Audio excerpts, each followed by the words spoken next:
us.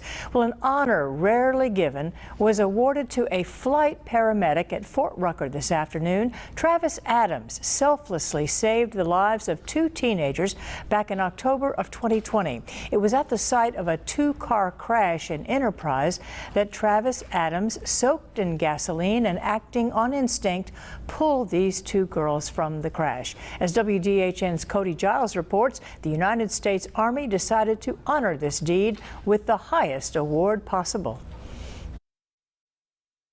Travis Adams was awarded the Soldier's Medal for his show of bravery. The Soldier's Medal is the United States Army's highest non-combat award for valor. The criteria to receive this medal is as follows.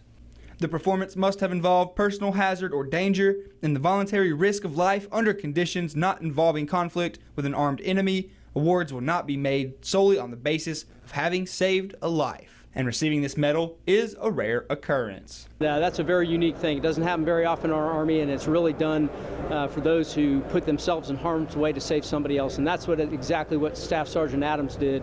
One of the victims of the crash was at the ceremony and says Adams' heroic deed might have been what saved her life and her passion. I was afraid that I wouldn't be able to do what I always wanted to do, was play basketball, because I was always told after my accident that I wouldn't be able to play again.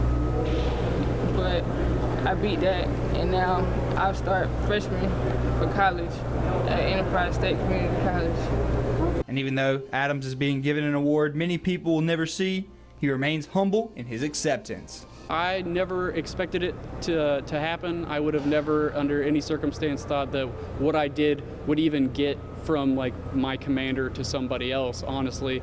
I only called him because I was worried that if I got called into duty, there would be a lot of questions about how I had cut myself and why I smelled like gas. A heartwarming and uplifting story out of Fort Rucker tonight. Before we turn now to the latest.